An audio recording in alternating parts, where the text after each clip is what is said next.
Donc dans l'exercice 5, on vous propose des équations quotients, d'accord? Donc ça ressemble un petit peu à ce qu'on a vu tout à l'heure. Donc j'ai A sur B égale à 0, donc qui est équivalent du coup à A égale 0 et B différent de 0. D'accord? Donc du coup,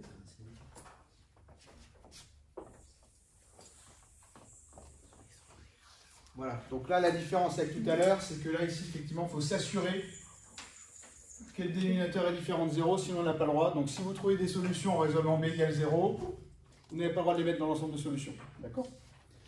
Alors si jamais vous trouvez donc une solution pour A égale 0 et qu'elle est malheureusement aussi solution de B égale 0, eh bien ça veut dire que vous n'avez pas le droit de la prendre non plus dans l'ensemble des solutions. Donc, des fois ça peut arriver, dans certains cas rares, où on a carrément ensemble vide. D'accord? Alors, on va corriger le A. Donc ça fait x plus 3 divisé par x plus 1 égale 0. Donc c'est équivalent donc, à x plus 3 égale 0 et donc du coup x plus 1 donc différent de 0. Donc c'est équivalent à x égale moins 3 et du coup x différent de moins 1. Donc du coup c'est fini. Du coup donc il n'y a qu'une seule solution, elle n'est pas égale à la valeur interdite, donc tout va bien. Je peux la prendre dans l'ensemble des solutions. Et ça me fait ça. D'accord? Ensuite, après, donc on doit faire le F. Alors le F, c'est celui-là. 3 plus 2x sur 3x plus 1, qui est égal à moins 2. Alors, est-ce qu'on a le droit de faire un produit en croix? Oui ou non? Comme ça, on pourrait multiplier que ça, et puis après, ça revient à une équation comme tout à l'heure. Eh bien non, c'est interdit. C'est interdit pourquoi? Parce que malheureusement, on a une dépendance ici du bas de x.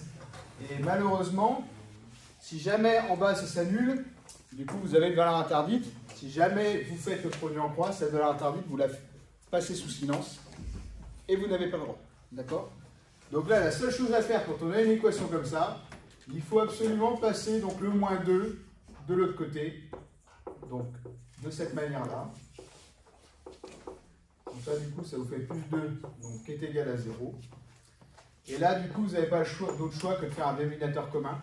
Donc ça va faire 3 plus 2x sur 3x plus 1. D'accord? Donc du coup, en bas, il me faut un 3x plus 1. Donc en haut, je vais devoir faire arriver un 3x plus 1 aussi. Donc ça va faire du coup 3 plus 2x.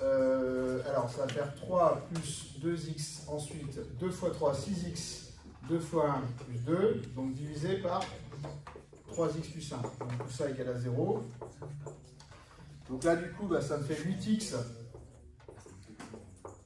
plus 5 divisé par 3x plus 1 qui est égal à 0. Et là, du coup, je reviens donc à une équation comme tout à l'heure. Alors, je regarde si c'est OK. Voilà, donc ça va faire du coup donc 8x plus 5 qui est égal à 0. Et donc 3x plus 1 qui est donc différent de 0. Donc ça vous fait donc 8x qui est égal à moins 5. Et il faut donc que 3x soit différent de moins 1. Donc finalement, ça va vous faire donc x qui est égal à moins 5 huitièmes. Et donc du coup, x doit être différent de moins 1 tiers. Donc c'est bon. On vérifie que la solution trouvée n'est pas égale à la valeur interdite. Donc j'ai le droit de la prendre. Donc S égale donc moins 5 sur 8. Et c'est bien sûr la seule solution. Il est encore particulier. Donc ça fait x plus 3 facteur de x moins 3 sur 2x moins 4. Donc est égal à 0. Alors donc du coup, là du coup ceux du haut ils vont être égaux à 0. Donc ça va faire x plus 3 égale 0.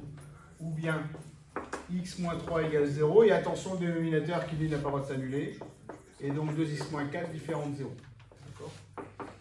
Donc ça fait x égale moins 3, ou bien x égale 3, et il faut du coup que, alors x du coup si je passe, alors ça va faire du coup 2x qui est différent donc de 4, donc du coup ça va faire x égale moins 3, ou x égale 3, et x différent donc de 4 sur 2, donc de 2.